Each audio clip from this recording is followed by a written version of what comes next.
விஜய் என்ன படத்தில் இருக்கிற ஆக்ஷன் சீக்வன்ஸஸ்க்கும் மற்ற ஆக்டர்ஸ் இருக்கிற ஆக்ஷன் சீக்வன்ஸும் இருக்கிற ஒரே வித்தியாசம் என்ன தெரியுமா? விஜயனோட பவர்ஃபுல்லான கண்ணு.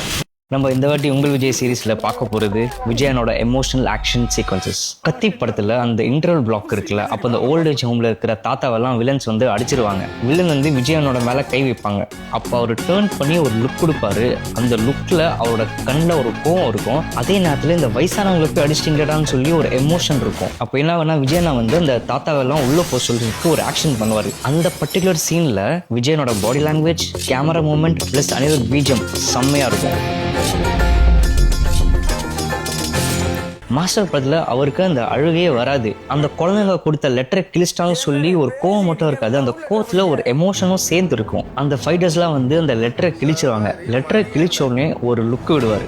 அதுக்கப்புறம் ஃபைட் ஸ்டார்ட் ஆகும். அந்த ஃபைட் த்ரூ அவுட்டாக அவர் கண்ணை மட்டும் நோட்டீஸ் பண்ணுங்க, ஒரு கண்ணீர் இருந்துகிட்டே இருக்கும். அது வந்து through out the fight maintain பண்ணியிருப்பாரு டில் த இன்ட்ரோல் பிளாக் டைலாக். அதே சீனில் ஒரு காப்பை கட்டி அடிக்க ஆரம்பிப்பார். அந்த காப்பை கட்டுறது ஒரு மாசான சீக்வன்ஸ். ஆனால் அந்த மாசான சீக்வன்ஸ்லையும் அவர் கண்ணில் தண்ணி இருக்கும், ஒரு எமோஷன் மெயின்டைன் பண்ணியிருப்பாரு. நிறைய ஆக்டர்ஸ் ஃபைட் பண்ணலாம், ஆனால் ஃபைட் வித் எமோஷன்றது அவ்வளோ சாதாரண விஷயம் கிடையாது. அடுத்தது வந்து மெர்சல் படத்தில் அந்த வெற்றிமாறனோட fight sequence. Once Nithya Menen இறந்த அப்புறம் என்னடா பண்ணி வச்சிருக்கீங்கன்னு சொல்லி அந்த ஹாஸ்பிட்டலில் ஃபுல்லாக போய் அடிப்பார்ல, நீங்கள் அந்த ஃபைட் சீக்வன்ஸ் நோட் பண்ணிங்களா? ஒரு மாதிரி சாமி வந்த மாதிரி அடிப்பார். அருவாள் எடுத்து வாயில் வச்சுட்டு வேஷ்டியை மடிச்சு கட்டி அடிப்பார். அவர் ஆசையாக கட்டின அந்த ஹாஸ்பிட்டல் மொத்தமாக நாசமாக போகிறது அவர் கண்ணு முன்னாடியே பார்ப்பாரு. அந்த ஒரு எமோஷன் இருக்கும். நித்யா மேனன் இறந்துட்டு இருப்பாங்க, அந்த ஒரு எமோஷன் இருக்கும்.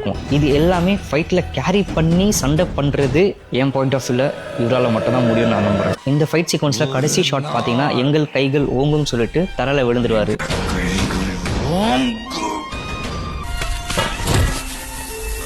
அந்த ஷாட் பார்க்கும்போது ஒரு மாதிரி எமோஷனலாக ஃபீல் ஆகும். அதான் மறுபடியும் சொல்கிறேன், இந்த மாதிரி ஃபைட் சீக்வன்ஸ் எல்லாம் பார்க்கறதுக்கு இதுக்கப்புறம் வாய்ப்பு இருக்கான்னு தெரியல. அதனால தான் நான் இந்த ஃபைட்ஸ்லாம் ரீவிசிட் பண்ணலாம்னு ஆசைப்பட்டேன். இந்த மாதிரி எபிசோட் நிறைய வரப்போது உங்கள் விஜய் சீரீஸில். அதுக்கு நீங்கள் ஃபாலோ பண்ணுங்கள். உங்களுக்கு பிடிச்ச விஜயனோட ஃபைட் சீக்வன்ஸை கமெண்ட் பண்ணுங்கள்.